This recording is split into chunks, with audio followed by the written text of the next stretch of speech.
अस्सलाम वालेकुम। मैं डॉक्टर जाम्स जालसन। दोस्तों, सयोनी रियासत और ईरान के दरमियान जारी जंग में जो इंडियन गवर्नमेंट का डूबियस रोल रहा है, उसके बाद Ayatollah खामनाई supreme leader of Iran ने वाज़ेह तौर पे मसूद पुज़ेशकियान की हुकूमत को कह दिया है कि आप इंडिया का ईरान के अंदर जो रोल है वो मिनिमाइज़ कर दें। एक मुस्तनद ज़राए से ये खबर आई है कि इंडिया ने जो Indian army, Indian spy agencies और इंडियन पीपल ने जो वहाँ पे इवन स्टूडेंट्स ने जो ईरान के अंदर रह रहे थे और मुख्तलिफ यूनिवर्सिटीज़ में पढ़ रहे थे, उन्होंने इसराइल के साथ मिलके वो कौन-कौन से कारनामे सर अंजाम दिए, जिसकी वजह से इस वक्त ईरान के अंदर इंडियन गवर्नमेंट के खिलाफ गम और गुस्से की शदीद लहर पाई जाती है। उससे पहले ये समझने की ज़रूरत है कि चाबहार बंदरगाह क्या चीज़ है और उसका गवादर के साथ क्या लिंक है, इनका आपस में डिस्टेंस कितना है और मुंबई की और बाकी जो गुजरात की बंदरगाहें हैं और उनका जो है चाबहार बंदरगाह के साथ क्या लिंक है। आप ये समझिए कि जो चाबहार एक ऐसा एरिया है जो बलूचिस्तान के बिल्कुल मुत्तसिल है और ईरान के सूबा सिस्तान में वाक़ है और ये समंदर का इलाका है जो बुनियादी तौर पे जो चाबहार बंदरगाह है, ये बुनियादी तौर पे इसके अंदर एक शहीदी जो है ना उसको कहा जाता है कि शहीद बहश्ती बंदरगाह, इसके ऊपर इंडिया ने 2016 के अंदर एक प्लान जो है ना वो रोड मैप दिया था और अभी साल और गालबन मई के पहले हफ्ते में ये 10 साला मंसूबा जो है ना उन्होंने वो डील साइन की और इवन अमेरिका से इंडिया ने स्पेशल परमिशन ली कि आप हमारी कंपनीज के ऊपर जो है वो बर्डन कम करें ताकि हम वहाँ पे इन्वेस्टमेंट कर सकें और अमेरिका ने उसको परमिशन दे दी। हालांकि मुख्तलिफ कंपनीज के ऊपर नेशनल और मल्टी नेशनल कंपनीज के ऊपर इस वक्त अमेरिका और उसके हलीफों की सख्त पाबंदी आयद हैं, जिसकी वजह से ईरान मुआशी दबाव का शिकार चला आ रहा है। इसके बावजूद इंडिया को वहाँ पे सेफ रूट देना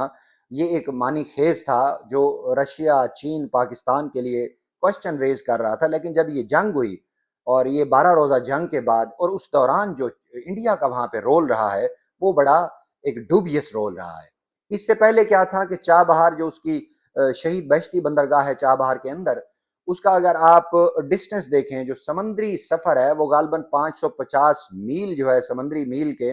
वो था अपना उसकी जो गुजरात की बंदरगाह थी कांडा बंदरगाह से उसका डिस्टेंस था। इसी तरह बंबई का उसका जो ना 750 समंदरी जो मील है वो इतना फासला था। लेकिन इस जो चाबहार बंदरगाह है इसका ग्वादर बंदरगाह से गालबन को 70 जो है ना बहरी मील का फासला है। तो एक 70 मील के डिस्टेंस के ऊपर एक ऐसी बंदरगाह बनाई जा रही थी जो इस वक्त भी जारी है, जिसका टफ टाइम देना था ग्वादर बंदरगाह को और बेसिकली चाइना के ऊपर चेक रखना था कि हम आपको यहाँ से आगे नहीं जाने देंगे। और ईरान जो है वो बहुत मोहब्बत के साथ पींगे बढ़ाता चला आ रहा था इंडिया के साथ। इस जंग ने बहुत सारे जो है ना वो पहलू खोल के रख दिए। इस जंग ने ईरान को मजबूर कर दिया है कि वो मजहबी, मुआशी, सकाफती और अपने सियासी जो रवाबित है उनको असर नौ जो है ना उसका जायजा ले और दोबारा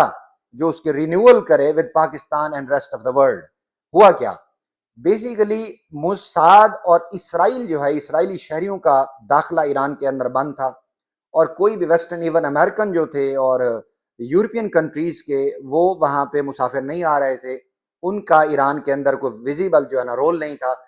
ईरान का इंडिया के साथ बहुत ज़बरदस्त जो है ना ताल्लुक चला आ रहा था, जिसकी वजह से मोसाद ने इन्वेस्ट किया रा के ऊपर और वहाँ पे कई ऐसे सैकड़ों की तादाद में जो स्टूडेंट्स हैं वो इंडियन पे रोल पे रखे गए मोसाद के और वो इंडियन स्टूडेंट्स जो है मुख्तलिफ यूनिवर्सिटीज़ में गए और इंडियन जो सिटीजन्स थे वो ट्रेड के नाम पे और सैर व तफरी के नाम पे, टूरिज्म के नाम पे वो मुख्तलिफ इलाकों में घूमे, मुख्तलिफ सूबों में घूमे और स्ट्रेटेजिक लोकेशंस थी उनको लॉक किया, उनको आइडेंटिफाई किया और उनका रियल टाइम में डाटा लिया और उन्होंने राह को दिया और राह ने वहां से मोसाद को शिफ्ट किया। तो ये जिस तरह आपने देखा कि first day of the invasion of Israel जो था, उसने जब ईरान के ऊपर अटैक किया वो रात के पहरे रात में उसने छुप के जो है ना छुरा घोंपा ईरानी क्यादत में,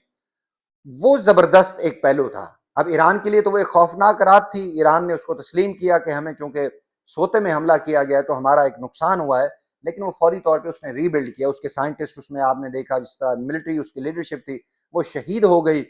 तो उन्होंने उसके बाद जो है ना रिकॉल किया उन मेमोरीज को कि हमारे साथ ये हुआ कैसे, ये सारी लाइव लोकेशन, ये रियल टाइम डाटा किसने दिया। तो पता चला कि वो जो मोसाद थी वो बैग पे काम कर रही थी और रा के जो वो स्टूडेंट्स थे, आप अंदाजा लगाइए मुख्तलिफ ईरानी यूनिवर्सिटीज के अंदर वो स्टूडेंट्स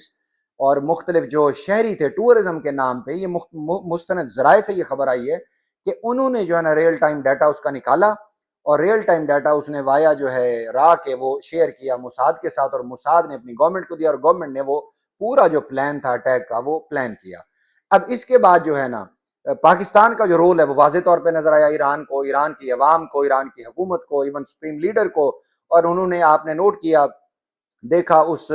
پارلیمنٹ کے فلور کے اوپر جو ہے نا انہوں نے نعرے لگائے تشکرن پاکستان، تشکرن پاکستان، یہ ایرانی پارلیمنٹ کے اندر نعرے لگائے گئے، اور یہ زبردست موقع تھا بھائی چارے کا۔ اور اب یونیورسٹیز کے اندر جو ہے مختلف سیمینار کرائے جا رہے ہیں، اور ببانگ دول جو ہے نا وہ ایرانی اسٹوڈنٹس کہہ رہے ہیں کہ مشکل وقت میں پاکستان ہمارے ساتھ کھڑا رہا، اور پاکستان کے وزیر دفاع نے واضح طور پہ کہا تھا کہ کچھ بھی ہو جائے ہم ایران کی مدد کریں گے، بھلے وہ اوپنلی کرنی پڑے یا اس کو بیہائنڈ دا ٹیبل یا انڈر دی ٹیبل کرنی پڑے، ہم ہر ممکن مدد کریں گے۔ ہم امریکہ کو یہ اجازت نہیں دیں گے کہ وہ اپنا الجٹیمیٹ بچہ جو ہے اسرائیل وہ ہماری سرحد کے اوپر بٹھا دے۔ تو ہم نے تو کھلا اس کے ساتھ جو ہے نا مدد کی، اس طرح آذربائیجان نے کی، ٹرکی نے کی، باقی ممالک نے کی، اور ایون سعودی عرب نے واضح طور پہ پیغام دیا کہ ہم مشکل وقت میں ایران کے ساتھ کھڑے ہیں، اور پوری امت مسلمہ جو ہے، ملت ابراہیمی جو ہے نا وہ ایران کے ساتھ کھڑی ہو گئی۔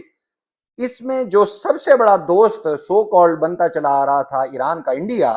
تو انڈیا نے اس کی پیٹھ میں چھرا گھونپا، انڈین ایجنسیز نے چھرا گھونپا، انڈین آرمی نے چھرا گھونپا، انڈین نیشنلز نے، اسٹوڈنٹس نے ایران کی پیٹھ میں چھرا گھونپا، اور اس کو دوست بناتے بناتے اس کی شمر والا جو ہے نا کردار ادا کیا ایران کے ساتھ۔ تو اس کے بعد ایرانی گورنمنٹ کا یہ فیصلہ بالکل درست ہے، ایرانی سپریم لیڈر کا اگر یہ خبر جس طرح مستند ذرائع سے آ رہی ہے درست ہے، تو انہوں نے انڈیا کو کہا ہے کہ آپ بھائی اپنا چاہ بہار بندرگاہ سے اپنا بوریا بستر جو ہے نا لپیٹیں اور وہاں سے واپس جائیں، کیونکہ آپ ریلائبل دوست نہیں ہیں، آپ اسٹریٹجیکل پارٹنر نہیں ہو سکتے، آپ کے اوپر بھروسہ مشکل وقت میں نہیں کیا جا سکتا۔ تو اس لیے امید ظاہر کی جا رہی ہے کہ جو پاکستان کا سی پیک اور جو گوادر پورٹ ہے، اب اس کے ٹینٹیکلز اور بڑھیں گے، پاکستان کے جو ٹریڈ روٹس ہیں وہ اور بڑھیں گے۔ حکومت پاکستان جو ہے وہ چاہ بہار بندر کو ہو سکتا ہے کہ حکومت پاکستان اور چائنا جو ہے وہ چاہ بہار بندرگاہ کو جو ہے نا وہ